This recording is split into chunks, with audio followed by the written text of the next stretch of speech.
Well, if your New Year's resolution was to stop watching this program, you blew it already. Hi, everybody. Happy New Year. It is Wednesday, the second day of January, 2019. Thank goodness I don't write checks anymore. I'll be messing that up for a couple of months anyway. This is Wake Up Wenatchee Valley. Welcome to a brand new year on an abbreviated work week, obviously. We were here on Monday working, not real hard, but we were here working. Of course, everybody was off yesterday, but now the holiday season is over. We're done with it. Everybody's back to school. Most everybody is back to work. It's a new year full of promise and hope and good cheer, we hope, in any event. So here we are again, a brand new year of Wake Up Wenatchee Valley. And what a way to start the year, because my guest today is the new general manager of the Wenatchee Valley Super Oval, your friend and mine, Jeremy Anders, who will be joining me live in this studio in the back half of the hour, provided, of course, that Jeremy doesn't run off. It's happened before. So Jeremy will be joining us. We'll be talking not only the Wenatchee Valley Super Oval, his brand new gig, which is a perfect fit for this guy. Also going to talk a little bowling, because later on today, our camera crew will be at Eastmont Lanes as the Wenatchee Panthers host the Eastmont Wildcats and girls bowling. We're going to videotape that. Doing bowling live is problematic. It doesn't work well for us, but we do tape it, and we'll play that back, by the way, this Saturday. We also have whatever news there is to get to on this Wednesday morning. I got to remind myself it's Wednesday. One of the first things I wanted to do when Megan came in to work today, my producer, says, "How was your weekend?" I remember, we didn't have a weekend. It's Wednesday. So we got your Wednesday forecast. Things could get very dicey, by the way, on your Thursday morning commute. We got a very important forecast coming your way. Also, we'll take you up to the passes. We got news. We got sports. We got the obscure holiday. We got birthdays. We got today in history. And everyone is entitled to Mike Magnotti's opinions. Let's get going at 2 after the hour. What's happening out there? Let's take you around North Central Washington with our Valley View cameras. And the first thing you'll notice, as opposed to the last 10, 12 days, there's actually traffic on the streets of Wenatchee. Mission Street's on your left, the avenue on your right. This camera is on the roof of the Cascadian Hotel. For the last couple of weeks, and we were deep into the holiday season with no school, people taking time off from work, that kind of stuff, wasn't a lot of traffic. And now we're back to, well, square one. By the way, the roadways are fine, no problems at all. So we say good morning to downtown Wenatchee from the roof of the Cascadian. Camera 2, Megan says, let's see what's happening up in Cashmere, and we are doing that as we speak. Sunrise, by the way, today is at 7:48 and tomorrow at 7:48, but sunset today, 4:22, sunset tomorrow, Thursday, 4:23. We're gaining about 20 seconds of daylight a day. It's a long slog to get to those longer days, but we'll get there. Good morning, Cashmere. Camera 3. We say, boy, it's Cashmere again. Oh, that is, what is that? Oh, that's Billy Goat. So apparently they're dealing with some overcast skies up in the Pateros area on the Billy Goat camera. So there's really nothing to see there. You can kind of make out the trees on the right. This camera has given us some spectacular footage over the last couple weeks, because normally it's above the cloud cover, but not this morning. Good morning, Billy Goat. We're the number 4 rated program, by the way, in the greater Billy Goat area. And finally, the Omi Gardens camera wraps up our tour of the Wenatchee Valley, pointed right back down to the Wenatchee Valley. The Stamil Complex in the Old Station Industrial area pretty much dominates your view there. You can see the Otabashian Bridge and Wenatchee dominating our view there. This camera is about the same level as the cross camera, just on the other direction. So there you go, our 4 cameras courtesy of Localtel's Sky-Fi high-speed wireless, which means you don't have to have fiber run to your house to get screaming fast internet. Technology is a beautiful, wonderful thing. 4 minutes after the hour from the National Weather Service, here's your forecast. And it looks something like this, typical early January weather for the most part. Nothing really today. It's just going to be a very quiet day, cloudy. High of about 34, just about normal. We hit, what did we hit on Tuesday? Hit 33 yesterday. Our normal high just about 31, 32, 33, right around there. So not a lot to talk about today. Mostly cloudy and a high of 34. Now tonight, when things start getting a little interesting, we're going to have a period between about 4 in the morning till about 9 in the morning on Thursday where we could get some freezing rain. In fact, I have a graphic I want to show to you from the National Weather Service. You'll see we're right in the bullseye of a possibility of freezing rain. The morning commute Thursday could get a little ugly. Take a look at it. This is the storm system that's going to come in. As you can see, you got some warm air. It's going to collide with some cold air up on top of it. The rain could come down in the form of rain, and then it hits that pocket of cold air. The rain freezes, and then it hits the ground. So for early Thursday, actually starting tonight, then kind of early Thursday, it's going to be a wintry mix. We have a chance of freezing rain mixed with snow. Then it should switch over to just rain. But boy, tomorrow's commute, especially if you have to commute early in the day, in the 5 or 6 o'clock hour, it could get very dicey. We could have some very slick roadways on Thursday. But Thursday night, whatever freezing rain we're going to get is going to go away. You can see our overnight low of 34 is normally about our afternoon high, so it's going to warm up a little bit. On Friday, mostly cloudy skies, mostly sunny skies on Friday with a slight chance of rain and a high of 44. Up to the weekend we go. Saturday, slight chance of rain and snow, mostly cloudy, and a high of 39, and then a high of about 39 under partly sunny skies on Sunday. Today's afternoon high just about normal, but the rest of the afternoon highs, as you see throughout the course of the rest of this week, this abbreviated week and another weekend, are above normal. It has been a very warm and very dry winter, all things considered so far, but once again, we do have a chance of some freezing rain right here in the Wenatchee Valley in the early morning hours on Thursday. Chance of it overnight tonight, but the best chance is really between about 4 and about 6 tomorrow morning. We could get a coating of freezing rain, not exactly what you want to drive in. 6 minutes after the hour, let's take you up to the mountain passes where we got nothing for you. I got good news. No advisories, no restrictions across the board. That's a live shot of I-90.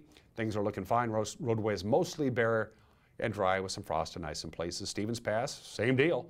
Roadways pretty much bare and dry. That's a live shot of Stevens. US 2 right at the summit. No advisories or restrictions there. And Blewett, fine. No advisories or restrictions. Roadways pretty much bare and dry with some frost and ice in places. And the forecast for today through Thursday, pretty quiet. Not a lot happening. It's going to be a little windy at times, but there's no real snowfall, significant snowfall at all in the forecast for the mountain passes today, tonight, or Thursday. Thursday night, that's going to change. We could get 5 to 9 inches of snow on Thursday night in the Cascades, an additional 2 to 4 inches on Friday, and then an additional 1 to 3 inches on Friday night. So Thursday afternoon, Thursday night, all the way into Friday night, anywhere from 8 to 16 inches of snow is expected to fall in the mountain passes. But right now, no advisories, no restrictions. You're good to go. And by the way, if you're going to drive over the mountain passes this time of the year, please, ladies and gentlemen, use an automobile. It's just common sense. It is 8 minutes after the hour. We're going to take a quick break. When we come back, whatever news we got on this Wednesday, not going to lie to you, not a lot, but we're going to have your Wednesday morning news in 1 minute. You're watching Wake Up Wenatchee Valley on the NCW Life channel.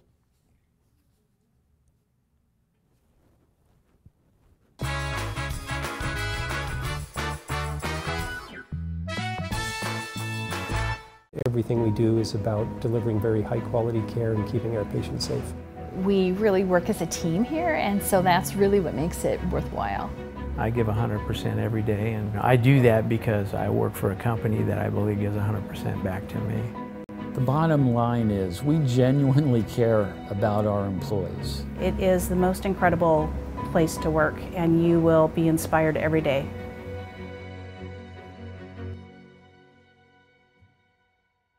Hey everyone, did you know that the NCW Life channel is North Central Washington's go-to source for news? No matter how you prefer to view your news, NCW Life has you covered. Watch the evening news weeknights on TV, stream it, read it at ncwlife.com, or catch the latest news by following us on Facebook. Stay informed with local news, sports, weather, and shows featuring local people and events. NCW Life, a reflection and a spotlight of the communities we call home.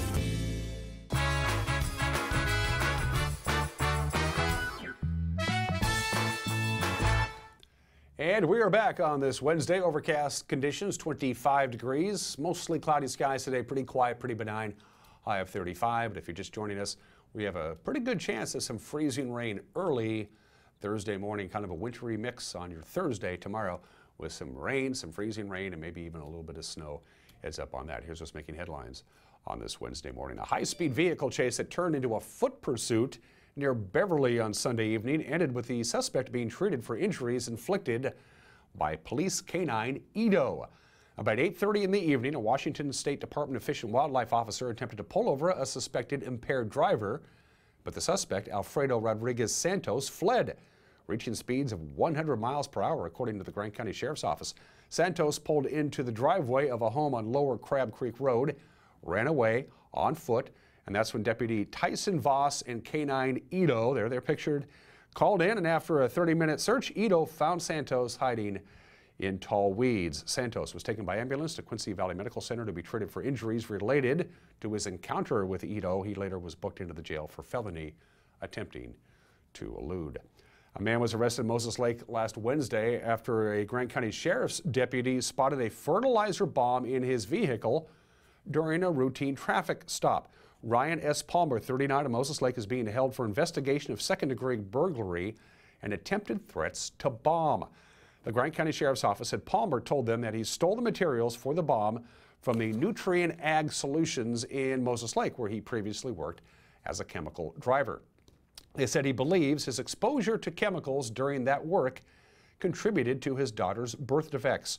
Palmer allegedly obtained diesel fuel and constructed a mortar as an ignition device. He told investigators he planned to drive to the Nutrient Ag Solutions plant with the device, then drive to the company's Pasco headquarters and tell them what he had done and, quote, explain how dangerous and easy it would be for someone who wanted to do some damage to succeed, end quote. That is from the Grant County Sheriff's Office. Well, Chelan County's newly elected officials formally sworn into office Monday morning at the Wenatchee Courthouse. Superior Court Judge Leslie Allen administered the oaths of the offices before a large crowd of supporters. Among the new faces elected in November, District Court Judge Kyle Mott. I am prepared. I am prepared. I just want to be as comfortable as can be on day one and be ready to go. So I'm going to be Judge Four and Judge Harmon have both said that they're willing to do anything to just make sure I'm comfortable and ready to go on that first day. Well, we wish you the best of luck, and again, congratulations. Thank you very much. Thank you. Sheriff Brian Burnett, accompanied by his family to the ceremony on Monday morning. Burnett talked at length about his service as he embarks on his third term in office. We do have plans of being there for longer. I've got an amazing staff, and they're quite a few years younger than myself, and I think we're good for 2 or 3 more. So we'll just see what the future brings us. And I was reflecting on some of the sheriffs and the dates and the times that they've had, and so I'm the first third-term sheriff for Chelan County since Dick Nichols, who was a 5-term sheriff from 1956 to 1975. So you're looking to break a record? Well, probably not break a record, but if I can get to anything with having the reputation that Sheriff Nichols had, it would be awesome. And I'm just very humbled to be in this position and continue on and work with the people that I work with. By the way, the Douglas County elected officials, they're going to take their oath of office this morning at the courthouse in Waterville at 11 a.m. And that's what's making headlines at 13 minutes after the hour on this Wednesday. I have to remind myself it's Wednesday, not Monday. I'll get there. Overcast and 25 degrees outside of our studios. The news with Grant Olson will come your way at 5 o'clock, 6 o'clock, and 10 o'clock tonight. 5 o'clock, 6 o'clock, and 10 o'clock. Your 3 chances to watch it on this very station. If you prefer to consume your news on your device of any kind and use the World Wide Web, which, by the way, is catching on. Mark my words, this whole internet thing, it's going to be popular in 2019. Anyway, you can go to our Facebook page, the NCW Life Facebook page, and watch it on demand. It's up and running right around 5 o'clock in the evening. Or you can go right to our website, ncwlife.com. There are 2 ways to watch the news. You can watch it live streaming, because whatever we're doing live on television is streaming all the time on our website. Or you can watch on demand. It's usually right there on the front page. You can't miss it. The news with Grant Olson, who also handles the weather, and Eric Grantstrom in the sports anchor chair. And by the way, while you're hanging around our website or while you're hanging around our Facebook page, drop us a line. We'd love to hear from you. Our website has a Contact Us icon. You can either submit a news tip or just send us a note if you so desire.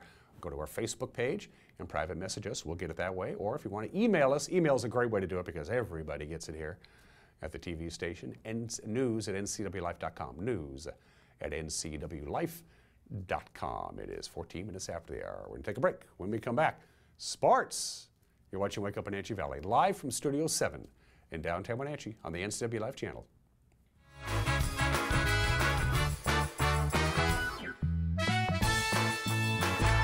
I'm Tom from Alpine Air Heating and Cooling. At Alpine Air, we think of ourselves as customer service-oriented retailers. When you make an appointment, please visit our store, meet our people, see our shop. We are serious about heating and air conditioning. Carrier and Alpine Air are offering huge factory rebates and financing options for all your needs. Turn to the experts at Carrier and Alpine Air. Call for your free replacement estimate. Heat and air, call Alpine Air, 662-6846. Turn back the clocks and grab the ice melt. Winter weather is here. This is Corey at Rose Tractor. If you're looking for a reliable way to clear snow, look no further than Cub Cadet. For sidewalks and driveways, a Cub Cadet snow thrower will get the job done in a jiffy. For larger jobs, a Cub Cadet Challenger utility vehicle with a snow blade will handle about anything. You can depend on Cub Cadet for years of reliable performance, and we'll help you select the best model for your job at Rose Tractor, family-run business at the corner of 3rd and Rock Island Road in East Wenatchee.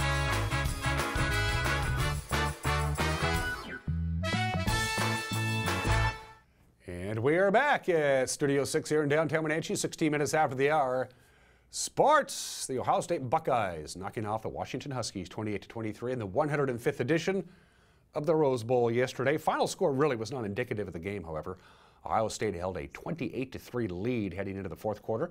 Washington did have a fourth quarter comeback, but that attempt fell short on an onside kick attempt with 42 seconds remaining. Coach Chris Peterson said the 20-point fourth quarter deficit was just too little too late. Very frustrating when you start the first half like we started. I have no idea why. That's on me. It's not these kids. They practiced hard. They're ready to play, but we really didn't play with that edge and that chip that we normally play with. Really just, across the whole squad. I don't know, being off that much time, it just didn't seem the same. Proud of them. A few adjustments at halftime, but really more than anything, just an attitude adjustment, make a few plays, and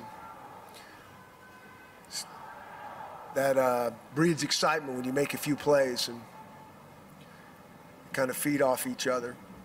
Miles Gaskin finished the final game of his Husky career with 24 carries, 121 yards, did get a couple of touchdowns. Jake Browning, he struggled for most of the game until we got to the fourth quarter. Jake finished 35 for 54, 313 yards. Browning said he felt they'd come back eventually. It's just that, well, they just plain ran out of time. On the sideline the whole time, we're saying just keep swinging and, keep getting after it. We're just a couple plays away from getting that first score. And at halftime kind of said just take it one drive at a time. And, I think coming out in the second half, Miles definitely sparked it. And then fourth quarter, we were able to move the ball up and down the field, pretty well. But it was just, too little, too late. But, we're always going to keep swinging. We did always keep swinging. And, I think that's kind of, how we are as a team. We're just, we're never out of it. Just keep battling. Huskies finished their season 10-4 on the year. Ohio State finishes 13-1. The next college game to talk about, the FCS Championship. Yep, it's this Saturday. Eastern Washington takes on North Dakota State. The game will kick off at 9 o'clock Saturday morning. The 12-2 Eagles take on the 14-0 Bison. The game from Frisco, Texas can be seen on ESPN2. Go Eagles. Final college game of the year, Monday. Number 1 Alabama taking on number 2 Clemson for the College Football Playoff Championship. Levi's Stadium in Santa Clara, California. Game kicks off at 5 o'clock again on ESPN. The Winter Prep sports schedule resumes today. Yep, holiday vacation's over. It's back to school and back to sports. The Wenatchee Panthers will host the Eastmont Wildcats. Big 9 girls bowling at Eastmont Lanes. We will have our crew there. We'll be out there filming it today. The broadcast is scheduled to air Saturday at 2 o'clock. We'll talk a little bowling with Jeremy Anders in the second half of this program. Speaking of the NCW Life Channel sports schedule, that's what it looks like. BCHL still has their time off for the holidays, so no hockey night tomorrow night. Instead, we're going to bring you wrestling action from Wenatchee High School. Panthers host the West Valley Rams, and we'll be Matt's side, Eric Ranstrom, 7 o'clock tomorrow. It's the annual Litter Box Games Friday at the Town Toyota Center. The Wenatchee Panthers hosting the Eastmont Wildcats. The unified game at 5. The girls will follow at 6. The boys game concludes the night at about 7:30. We're going to be busy around here this week, and as we mentioned, we'll air the Wenatchee Eastmont bowling match from today, Saturday afternoon at 2, and we're going to follow that with Eastmont and Davis basketball live from the Eastmont Gymnasium. We'll take to the air at 5:30 with the girls, followed by the boys at 7:30. Speaking of the Wenatchee Wild, they begin their second half of the BCHL season on the road this weekend. Wenatchee will be at Powell River Friday at 7 o'clock, followed by a game at Alberni Valley Saturday at 7. By the way, the Wild are currently tied for second with Merritt in the Interior Division with 48 points. Penticton leads the way with 51 points. And those are just some of the games that people are playing on this second day of January 2019. This is Wake Up Wenatchee Valley. I'm Dan Kuntz. The obscure holiday of the day today. Today is Science Fiction Day. Isn't that cool? Found that on the internet. Did I mention this internet thing's going to take off? I did mention that, didn't I? Science Fiction Day. Why? Because probably the very first real famous science fiction writer, Isaac Asimov, was kind of sort of born on this day. He was born in Russia sometime in 1920. He just doesn't know when. There's no birth certificate. There's nothing like that. Even though he eventually moved to the United States, he kind of got to pick his own birthday. So Isaac decided my birthday is going to be on January 2nd, which isn't bad. And he wrote a lot of really good science fiction stuff. Of course, science fiction is a well-read genre. It's literature, a huge part of today's popular culture, be it TV, movies, and books. Yeah, and Isaac Asimov is kind of sort of born on this date. So it's Science Fiction Day. So celebrate Science Fiction Day. Read a science fiction book, watch a science fiction movie. There's a difference, by the way, between science fiction and fantasy. They're two really entirely different genres, but happy Science Fiction Day today. Let's do today in history on this January 2nd. Happy birthday, Georgia, the Peach State, 231 years old. That's the Georgia state flag. Georgia became the fourth state to ratify the Constitution on this date, January 2nd, 1788. Of course, Georgia, known as the Peach State. Fun facts about Georgia, the Georgia State song, no surprise here, Georgia on My Mind, the definitive version, of course, being done by the legendary Ray Charles. Georgia is the largest state east of the Mississippi River. In 1945, Georgia became the first state to lower the legal voting age from 21 to 18. They were way ahead of the curve there. It didn't happen nationwide until the early 1970s. Georgia has 159 counties. That's a lot of counties. That's more than any other state east of the Mississippi. And Wesleyan College in Macon, Georgia, was the first college anywhere in the world chartered to grant degrees to women. In many respects, Georgia was ahead of the game, and Georgia is 231 years old today. I remember this day, 45 years ago today, President Nixon signed the bill into law that lowered the maximum U.S. speed limit to 55 miles an hour. There was an OPEC embargo, if you were around then, you remember that. The Middle East just said, we're going to cut off the spigot and you're on your own for a while.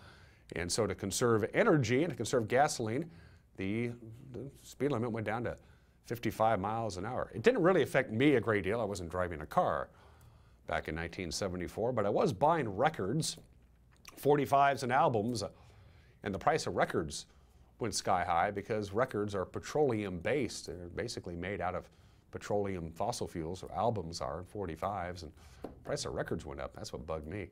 Anyway, the 55-mile-an-hour speed limit went into effect. Not real popular.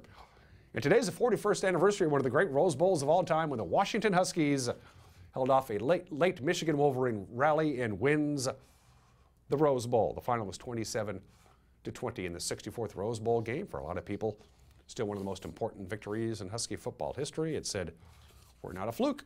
We're here to stay. For the most part, they have been. Finally, at 24 minutes after the hour, we got some birthdays. Barry Goldwater and I politically aren't even close to me, but he was such a great guy, Barry Goldwater. He was the 1964 Republican nominee for president. He represented Arizona. He was born 3 years before Arizona was even a state. He served Arizona with distinction for many, many years. Again, ran for president in 1964, got slaughtered by Lyndon Johnson, but held close to his beliefs, and he had a lot of civil libertarian, he had a liberal streak about him, kind of a mischievous kind of a guy.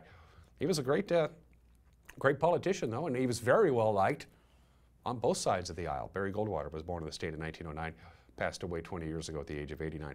Couple of baseball birthdays. David Cone.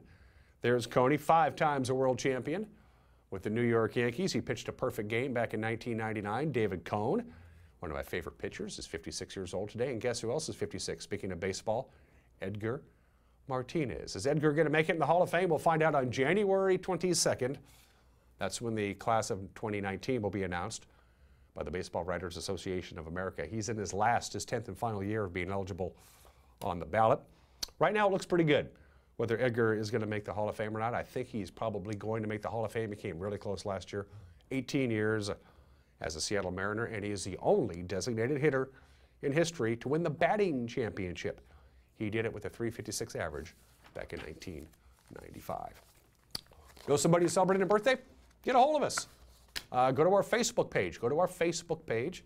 And private message us. Let us know if there's a local celebrity celebrating a birthday, and we'll do our best to get it on the air. 25 minutes after the hour, immigration is all in the news. It'll be the topic of Mike Mignotti's opinion. Everybody is entitled to Mike Mignotti's opinion. Coming up next, and then the bottom half of the hour, my conversation with Jeremy Andrews live in the studio. You're watching Wake Up Wenatchee Valley on the NCW Life channel.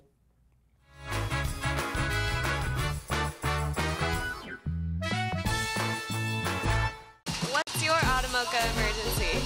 It's a Frappuccino mocha with whip. The espresso shakes are my most favorite because I can get any flavor. Peanut butter chocolate Frappuccino. Definitely the espresso shakes.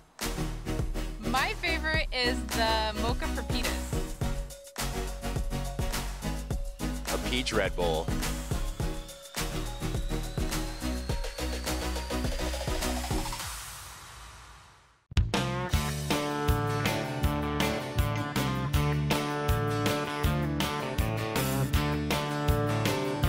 Bob's Burgers and Brew in Wenatchee. Only the best. At Local Myth Pizza, we believe in real food, freshly prepared with only premium ingredients. Our cheeses are imported from Italy. Our sauces, dressings, and even our sausages are made in-house fresh daily. Featuring Northwest craft beers and 30 Chelan Valley wines and ciders. Family fun and amazing food. Eat local, drink local, and be local at Local Myth Pizza. Come see why Sunset Magazine says you can't beat Local Myth Pizza.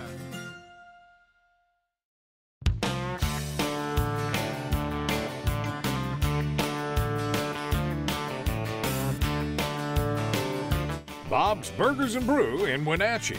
Only the best.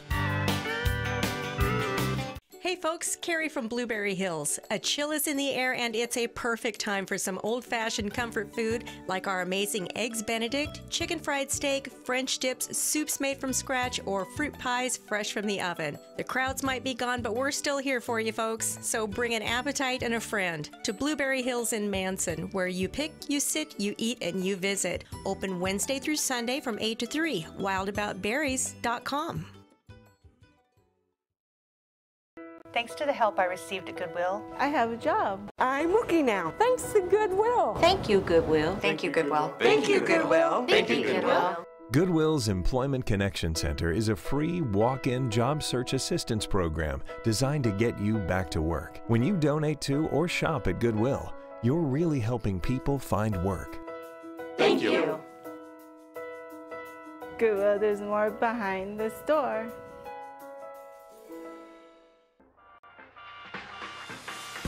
NCW Life Channel is proud to present the Spotlight on Business. We're going behind the scenes to bring you the story of local businesses throughout North Central Washington. How did they get started, and why are they so successful? We'll answer these and other questions each week with Spotlight on Business, Sundays through Fridays on the NCW Life Channel.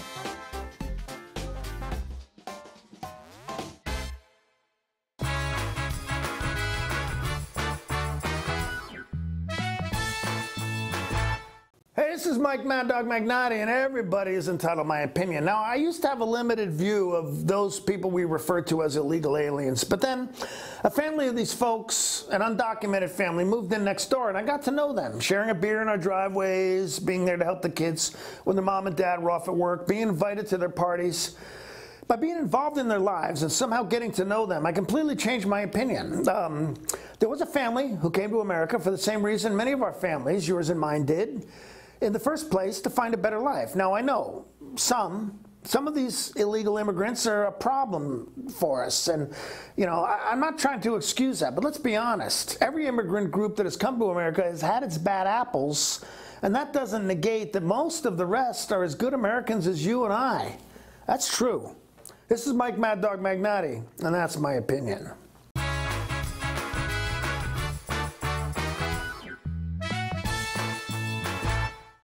It's estimated that 1/3 of Americans do not have a financial plan. At D.A. Davidson, their advisors are working to change that because they understand the importance of planning for the future. At D.A. Davidson, they believe in partnering together to build a strategy tailored to your needs.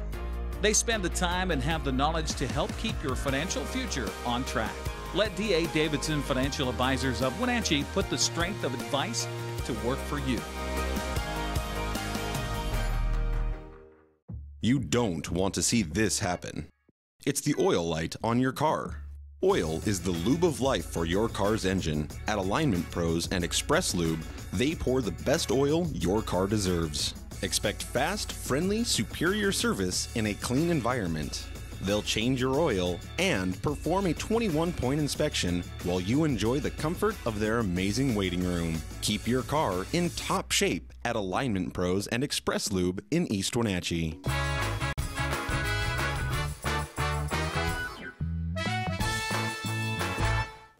I wanted to start the new year and a new edition of Wake Up Wenatchee Valley with the absolute best possible guest I could get on. And I made phone calls, I sent out emails, I even threatened a couple of people. No dice. So I got a hold of Jeremy. He said, sure, I got nothing going on. I'm kidding, I love this guy. Jeremy Anders, who is no stranger to this program, he's been on a couple of times before.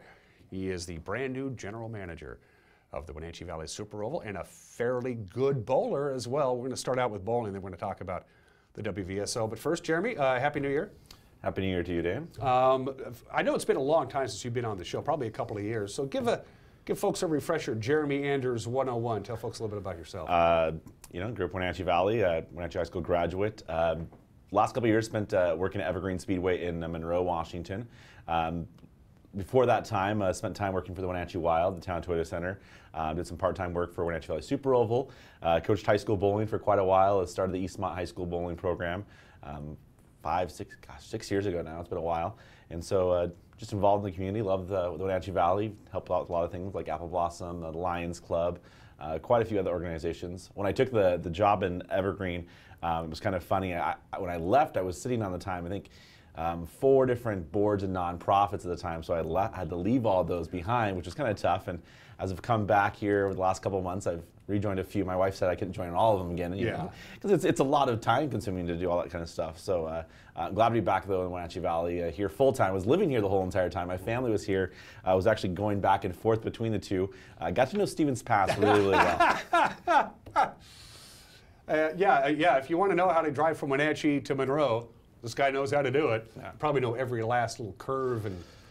I know exactly where you can pass at, where you can't pass at, where you got to watch the ice at, where you got to do all that stuff. So it's different because Stevens Pass. It's a fun drive though. It's a beautiful drive. I mean, if you're going to drive something, 2-3 times a week, and although I started doing it, for me it was much faster, no traffic. I would do it like after the races on Saturday night. Would come home. My wife didn't like it, but I pull home about 2:30, 3 o'clock in the morning on a Saturday night.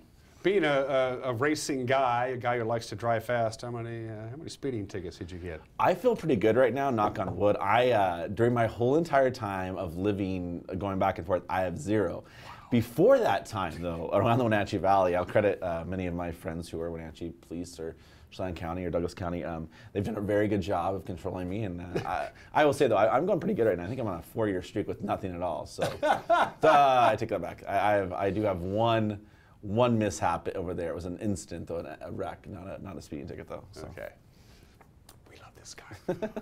Let's talk bowling. You are a very good bowler, and you launched the Eastmont girls bowling program, as you mentioned, about 6 years ago. Wenatchee's had been going on for a few years prior to that, and it's always good to have these girls as a rival. What was that like to launch a high school athletic program from the ground up? How did that happen? You said very good bowler. I used to be a really good bowler. I don't bowl as often anymore, so I'm trying to get back in the swing of things, literally. I took a ton of time off bowling because I was coaching so much, and then when I was living over there, so I'm getting back my own swing stuff. But I was coaching the club teams for a while, the travel teams for a couple of years, and that's what I had bowled in growing up, which is both the boys and girls program together. And the Wenatchee program's been around for years. I want to say 15 or 16 years total. before that. Gosh, it's been maybe 20 years. They were the longest for the first programs in the state, really, to get started off. And they were under the direction of Tim Morello for a long time, and he had great success there. Then Jay Young took over. So Jay was kind of a mentor to me. And there was, rumor has it, there have been talks about an Eastmont program for years, for many years, and there was good chances, back in the mid-2000s when I was in high school, there was a good chance that there was a state championship contention team going through Eastmont High School, that a team, and we actually attended school board meetings when we never got it done. And then it kind of came to put together between, Title IX, that they had to bring a program on, and bowling was the one that came on, and it worked out really well. I went and sat and interviewed with Russ Waterman and for the job, and I said, Russ, I think you have a great contention of girls here that I think in 4 years, I think we could win a state title. I was pretty confident in that, and we started the program off. The first year we had 9 girls, and the second year I think we grew to like 15, and then by the third year we were like 22 girls, and now it's pretty amazing how the program's grown from year 1 to year 6. Pretty successful program in just 6 years. Sure. We've had 2 state titles between myself and Christy, and in fact, we have a photo of you and Christy with some of the hardware. You won a state championship, and then Christy Bingy, who took over the program, also won a state championship. And sandwiched between those was a Wenatchee state championship. This is a bowling hotbed, buddy. Yeah, it was between the last 3 years. It's been Eastmont, Wenatchee before that. The state title there. That was a great group of girls there. That team there was the year before that. I think we had a chance. I think the year before that when Wenatchee won, I think if whoever was coming out, only one team was coming from our league there, and whoever came from that league, either us or Wenatchee, was probably going to win the state title. Yeah. It's pretty amazing. I would like to say it, and I'm a little favoritism to it, but I think the #1 high school sport in the Wenatchee Valley of the last 6 years has been bowling. I mean, there's not been a tougher rivalry, I think, between the two schools of any sport that's been so good. And there's me and Christy there. It's been a pretty good year, taking the hardware home. That was a fun trip, the first time we won it. We were still a young program. We were both pretty excited about it. The team was really excited about it, and it was a lot of fun. And we came so close a few years before that. We had third, which we had a really good team there. We just happened to be in what was probably one of the longest streaks in a while, which, Eastmont's trying to get on that streak, but Battleground had won it 4 straight years in a row, and they were pretty tough to upend there, and we finished third there, but it was a great run. Yeah, and it's still going on. I mean, it's a great rivalry, and these girls, both the Panthers and the Wildcat girls bowlers, they know each other really well, don't they? They know each other really well. It's kind of different, than most of the other sports you do, because they're practicing in the same place every single day. There's even been times where we've traveled together. We used to go to the Tower Invitational, or not the Tower Invitational, the Mosaic Invite for a couple of years together. We travel, and it was kind of interesting because I think every year we traveled together, either we won or Wenatchee won, and so it was always interesting who walked on the bus with the hardware at the end or stuff. But we got to know each other. I mean, Jay was my mentor. I kind of modeled my program, a lot of the stuff I did after Jay, and then kind of took our own little flavor and put our own flavor onto it like that. But Wenatchee had one of the most successful programs in the state, so why wouldn't you mentor yourself after that? And so we do a lot of the same stuff, but now it's kind of gone down a little bit different direction. I mean, because they've kind of gone away from those things a little bit. But now it's still a great rivalry. Those guys practice together all the time, and it's always a fun one. And you never know who's going to win the match. It doesn't matter who's better, who's got a bigger team, who's got a bigger lead, who's got a better record. Bowling's an interesting sport. Anybody can get hot at any time, and you get one hot bowler or 2 hot bowlers who just get on a streak, it can change the whole entire momentum of any match. And the Bakers are so much fun because these two, the last time the Wenatchee and Eastmont girls bowling team, they had a match earlier this year that Wenatchee won fairly handily. It was close, but every year that these two teams get together, not only in the regular season but in districts, it's like 12-pin difference. It's amazing. I mean, yeah, the one year that it was divided by state, it was a 4-game or 3-game match for regular bowling, and then a 7 Bakers, and it came down to 14 pins of who went to the state tournament. I mean, and pretty much I think it came down to 14 pins of who's going to win the state title. And that's the thing about Baker. Anything can happen in Baker. You get 3 or 4 girls on a streak in Baker, and that score's going to go from a 160 score down to a 200 score. And 40 pins in Baker's a lot of times you go into a Baker match and you're only separated by 15 or 20 pins sometimes, especially if you have a good match going on. So you can make up a lot of pins in the Baker. Are you, I'll let you tote your own horn, are you a good coach? What are the challenges of coaching girls bowling? Is it just technique and making sure you're lined up on the right thing and making sure you have the right ball in hand for whether you're going for a strike or a spare? I think for coaching bowling, the unique thing about that, it's a very strong mental sport. It's keeping the mental aspect into it. And that's a lot of things is bowling's a little bit different than a lot of other sports because there's a lot of distractions. And I always try to tell my girls to build a wall back there because you're so much closer to the fans or your friends or boyfriends or friends or all that stuff who are there watching you at the same time. And you kind of just got to build a wall and say, hey, you know what, right now I'm bowling. And keeping the mental side of that and mentally strong and supporting each other. It's a team sport. If you can get fired up and get momentum going really strong, that's one of the biggest things there. And then making the right adjustments. We were able to, one of the things is trying to keep the girls to bowl the same style or same mark the whole entire way through. And it's really easy to make adjustments for the team to go through there. Every once in a while you get a left-hander that comes in and that throws you completely out of whack what you got going on there. And Wenatchee has one right now, and I think Eastmont has one as well. And so that kind of sometimes throw your game off a little bit of how you're doing that. So the coaching, the same way all the way through is a big thing, but making the right adjustments and knowing ahead of time, like you're watching the girls bowl every single ball, and sometimes the girls aren't watching each other, so you kind of know, you can kind of start reading girls, like if they throw a good ball and it goes, the lanes break down. And that's the thing about bowling is people think, oh, you just throw the ball down there. No, when you're bowling on a tough condition like you at a state or some of the other bigger tournaments, you're bowling a long period of time, the lanes dry out. And when the lanes dry out, that's when you have to make adjustments to the ball. These girls aren't throwing what you call a house ball off the thing. They're throwing a $200, $300 ball that really is made to reaction. They have different weight blocks inside of them, and having the girl throw the right ball. And sometimes that's the biggest thing is the girls make the wrong change or the right change of when they should change balls. And it should be pointed out that Jeremy has had a pretty good talent pool. I've never witnessed a 300 game in person in my life, but a couple of years ago, your #1 bowler, I can't remember what it was at Eastmont Lanes, she came really close. Help me out. Cheyenne Greening. Cheyenne Greening. I think she was perfect through the 8th frame. Is that right? She's perfect through 11. She threw a 299. That's game. right. So she. The place was going nuts. It was crazy. Every time she stepped up and got ready to go, everybody stopped and watched. Yeah, we've only had I think myself and 2 other bowlers bowled 300 games as junior bowlers in the Wenatchee Valley. There may have been 4 now. And so it was always a cool thing. I think I bowled mine when I was 16, and Shy was 16 at the time, and she threw the ball, and a lot of times you leave the solid 10, and it was a solid 10, and I just remember the devastation. I'm just like, when I came back, I'm like, Shy, you just bowled a 299 game, and it's like, it's that same thing. It's one of those things in sports, you can do whatever you want to, but you bowled a 299 game, you didn't get the 300 game then. So, but it was still a pretty amazing feat. I don't know if that record will ever get beat as far as, high school records as far as that goes. Maybe one year it will. You don't see it too often in high school girls bowling, but one day it might happen. Quick program reminder, we will be there with our cameras at 2 o'clock this afternoon at Eastmont Lanes. This is Wenatchee hosting Eastmont. I know it sounds silly, they both roll in the same location, but Jeremy will be there doing color commentary alongside our very own Eric Granston. We're going to televise that match on Saturday afternoon at 2. Quick prediction before we take a commercial break. Any idea? Or I think it's going to be close. Wenatchee has had a strong team all year long. They have a really good young core coming up there. Eastmont has a really young core coming up. They have a couple senior leaders there. I think it's going to come down to the final Baker game. Yeah, I hope so. Yeah, it's going to come down to the final Baker game. I think actually it's because this match has always swung both ways.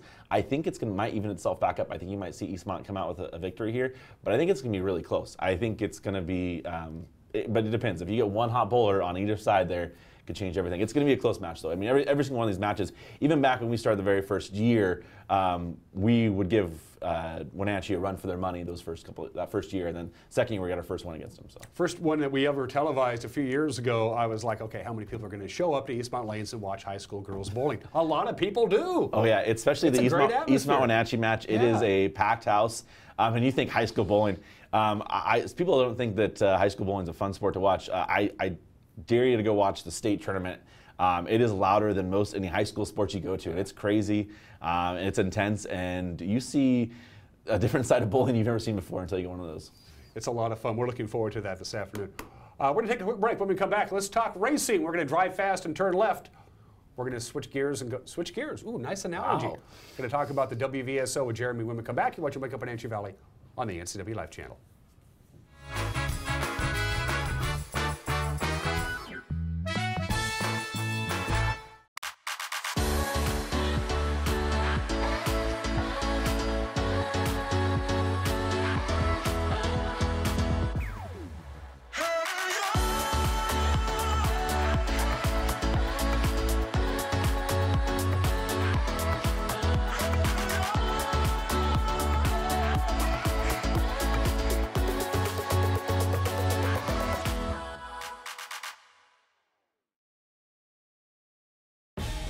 Hi, Justin here, owner of Club Crow Bar and Grill in Cashmere. Club Crow is your place for famous blues, brews, and barbecue. We are your one-stop bar and grill, serving breakfast, lunch, and dinner 7 days a week. Looking for a fun night out? Join us at Club Crow Saturday nights. We have live bands to rock the night away. Club Crow is bringing comedy to Cashmere. Check out our Facebook page for upcoming dates. Live jam session first Sunday of every month. Club Crow Bar and Grill in Cashmere, the coolest place in town.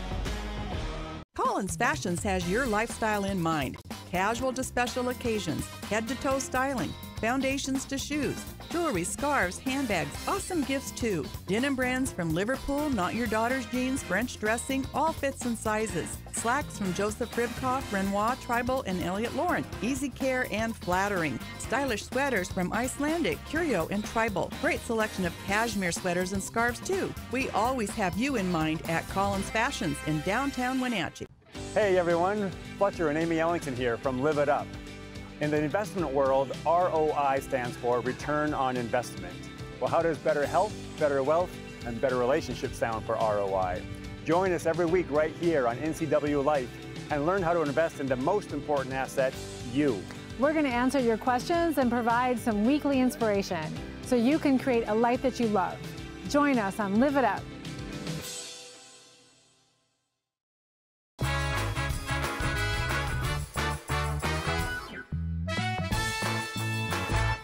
Welcome back to Wake Up Wenatchee Valley. Dan Kuntz alongside Jeremy Anders, the general manager of the Wenatchee Valley Super Oval. Congratulations. That's probably a dream job for you, my friend. It is somewhat of a dream job. You know, it was kind of all came together. I grew up at Wenatchee Valley Super Oval back when it was Wenatchee Valley Raceway back in the early 90s, late 80s. I mean, I was going to that track when I was 6 months old. So I grew up around racing my whole entire life. Just happened to work my way into sports marketing stuff and sports side with Bill Stewart back in the day at the Wenatchee Wild. And I don't think I'd be where I'm at without Bill Stewart. I gotta give him credit because he taught me his wild, creative gene that he had. It was different than a lot of people. And so, you know, it kind of worked that way. And then I started working for the track a little bit when I was working for the Wild, doing some announcing side. And I've had a chance to travel quite a bit and work in different racetracks and kind of, you know, see what other tracks do and kind of understand other tracks. And so kind of worked my way back here to Wenatchee, and got to thank Garrett Evans and the Evans family for the opportunity to take over the track. And it's been a little bit of a journey so far these first 2 months of getting things under wraps and getting things going for next season. But you are one of the most well-known names in local racing, so you probably had a bit of a head start. Was there even a job interview, or Garrett just call you up and says, I need a new GM and it's you? Is that pretty much how that happened? It kind of was, you know, I had to make the change. I had a great opportunity working for Evergreen Speedway the last couple of years and working for Doug and Tracy Hobbs. And Evergreen Speedway is one of the top 10 short tracks in the country. They do a lot of events over there. They have a full-time staff of 7. So come over here, it was a full-time staff of 1. You're looking at them. And so it was a whole different ball game there. We do a lot less events here. So it was, Garrett called me up and asked me if I wanted to, and if I'd be interested in the opportunity, and talked with my wife, and of course she's like, yeah, we want you back home a lot more often, because it was at that point of our lives that we were either going to have to move to Monroe full time or come back here, and so it worked out pretty well. And our new house is actually up on Fancher Heights, so I'm a lot closer to my job up there. My office is actually at Leonard Evans Used Cars. That's right. Where because the dealership owned by both sides, so my office is there. But come race season, my office will be up there, which would be nice. So you got the gig. What are the challenges? You hear about NASCAR and the big boys kind of ebbing and flowing, and right now it's in an ebbing thing. What are the challenges that is particular to the WVSO and your job in specifically to keep the WSO thriving and going and all that stuff? What are the challenges? I think for the biggest thing is educational-wise. I think there's a lot of people that don't realize that there's a racetrack up there still. There's people that live on Fancher Heights that don't realize there's a racetrack. What's that noise every Saturday night? Like, what's that coming from? Like, there's a racetrack there. And this is the 49th year of having raced in the Wenatchee Valley. Next year will be our 50th year. On 2020, and we're working on some big things for that. But 49 years here, and there's been racing. There's a long history of racing here in the community. I mean, it goes back a long time, a lot of big names and things that have come up there. And that track is pretty amazing. It's actually one of the nicest facilities to go to as far as racetrack services, the pits, the upstairs, and we're doing some upgrades this year as well to make it even nicer. But that's probably the biggest thing, is just educational-wise, letting people know that there's a track there. Because I talk to people all the time, they're like, there's a racetrack in Wenatchee? And you don't know it. And it's kind of hidden up there for a while. I mean, back before, all those houses are up there, there's an airport, and there's a racetrack and a gun club. That's what it was. That was it, yeah. There's a racetrack, an airport, and a gun club, and there's still a racetrack and a gun club up there. The airport hangar's still there. It's just not there. But it's still there and just surrounded by houses now. So and that's the biggest thing, is just getting people up there and understanding it. I think we've had some great car counts back up. I think racing, as far as the car counts, is really growing across the country. I have a chance to travel quite a bit through my other stuff. I work for a company called speed51.com, which I get to travel the country quite a bit and work different races and big races. And I was talking with some people, and it's the racing mentality is really growing as far as car counts. Just getting the people in the grandstands back is the biggest thing. What's it like interviewing Kyle Busch? We have a photo of Jeremy interviewing Kyle Busch. There you are. You were probably just going, keep it together, keep it together. That must have been cool. Yeah, I've had a chance to interview a few Cup stars and Truck Series stars and Xfinity stars, and that was the first one. So I was actually, I think I had to interview him 3 times that weekend. This is the one for opening driver intros. So this is a broadcast on speed51.com, as well as in front of the grandstands at Curtin County Raceway in Bakersfield. And that was my first time doing Kyle. And the second time, he finished second in the race, and so I had to interview him post victory lane. And I went and stumbled right in my first word, and I was like, oh, whatever. And he gave me a hard time out too. So I met him a few other times. Pretty cool guy. He loves short track racing. There's probably, I don't know if there's another Cup Series star out there who's big name who goes and races short track races like Kyle does. He would love to do a Northwest one. Unfortunately, our schedule, he raced a lot of these stuff in the wintertime when he's not racing Cup stuff. He races a few during the Cup season, but just it doesn't work out too well for him. You brought a video. We hope it plays. It was having a hard time ingesting into our system. Let's see if we can get that sucker fired. Oh, it's kind of small. It's not exactly what we were looking for. There's your, yeah, that's a little tiny to look at, so I guess we'll just skip by. But you talk about short track. It is exciting. It's amazing how fast, especially these late model cars, can go on just a quarter of a mile. They can get up and get cooking. Yeah, it's pretty amazing. This is our Pro Late Model class, which is one of our premier divisions up there. Our car count there is growing quite a bit, and they race hard. This is, pretty amazing. These guys race on a treaded tire, and it really keeps the class really close together. I mean, it was a lot of great side-by-side racing. Championship for these guys came down last year to the final race of the season. We had, I think, 6 different winners in that division last year. Dar Philbeck, Dar's Photography, provided us a video. You can see these videos, by the way. We have 2 full videos on our Facebook page and our new website. We have a new website coming out. We're excited about it. Our old website was a little rough, so the new one is on its way. Hopefully this week, we're hoping that it comes out. So, but these guys, they race hard. It's a lot of rubbing, a lot of banging, and you're going to see a few instances here. They passed the lead right there, Terry Halverson and Josh Ingram. That was Alex Ludeman. Josh Ingram won the championship, the 97 car, but he had a rough year. He had quite a few spins and stuff. So great racing, though. We have a lot of young stars. We have kids as young as 15 years old racing the super late models. And women. And women, yes, women drivers. I think we have a female driver in 3 of our 4 divisions now. Wow. How does the scheduling work? I know you guys all get together in Portland or Seattle, and you have a big master calendar, and everybody kind of says this is what we'd like to do, and this is our traditional dates here. All that stuff. Is that basically how that works? Yeah, you kind of get your schedule done a little bit ahead of time, and then you kind of hope, okay, hopefully nobody schedules this date. But you get together there and you talk about it. Everybody has their kind of anniversary dates of their big races.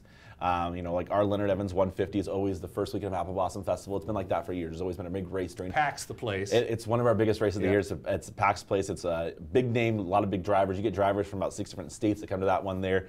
It is super late model drivers, and you're going to see some drivers who will be next on TV soon. Brittany Zamora has been a 2-time champion of the Neil Newberry, 2-time champion of the Northwest Super Late Model Series, and she's raced here over these years, and she's now touted as one of the next female stars of NASCAR. And it's a cool thing to see those races there, as well as like the Neil Newberry, and then our sprint car date, which is Thunder in the Valley. Those 3 dates are kind of anniversary dates, so people kind of avoid those dates. They stay off those dates of doing those certain classes. And then in that, you just kind of, you know what kind of classes you're going to have to run, and you kind of get together and for the most part, you work together and try to get them done. Sometimes it doesn't work out that way, but there's so many tracks in the Northwest. You're not always going to not avoid each other. We do 12 races this year. Some tracks are doing 30 races, so you try to stay away from each other as much as you can. These drivers and these crews on a typical Friday or Saturday night at the WVSO, yeah, they want to win. They want to beat each other. But take us behind the scenes to the pits. It's really one big family, doesn't it?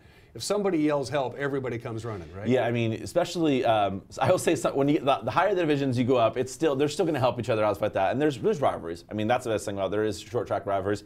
There's certain families who have been racing against certain families at that racetrack for 20 years, 30 years. They might not be the ones that will help you sometimes. But you know, if there was something going on, somebody really needs someone, they'd probably get back out there. But yeah, I mean, especially a lot of divisions. I mean, I raced for a little bit. My racing career is very cut short. I was a much better announcer than I was a race car driver. So they actually, you know, I came in one time and I had a flat tire, and you know, I only got a spare, or something happened with my spare tire, and I had like 5 different guys. I had one person there help me that night, and there was 5 different guys on my car from 5 different crews helping, changing things like that. And I still remember all 5 of those guys who were on my car, and you remember that, you know it. Sure. So next time when somebody else comes in there, you know the same thing. And that's the thing, is if somebody can't race that night and they need a part, and you have that one part, maybe it's not the racetrack, maybe it's at your shop. I mean, there's been times before. I think the one time I broke a rear end in practice, and Tommy Wentz said, "Hey, go down to my shop down there at Commercial Print and let's load up the rear end." We got back up there, and 4 or 5 other guys helping the rear end of my car, and that's how it was. I mean, guys that you brought, they want to have car count, they want to race against cars, they don't want to have no cars out there. So it is one family. They support each other. We had a banquet a couple weeks ago, which was a lot of fun, and a lot of, you know, people who battle against each other all season long, maybe weren't friendly during the season, come banquet time, they're all pretty good. So.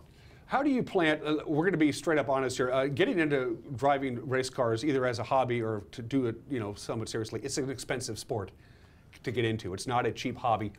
What would be your advice to a 13, 14, 15-year-old kid out there who really likes race car driving and really maybe thinks, I want to do this at least moderately seriously, but I haven't a clue how to even begin to the process? What would you tell them? There's 2 things. If you're younger than that, I definitely say go into quarter midget racing. That's they have a track in Monroe, they have a track in Puyallup, a track in Yakima.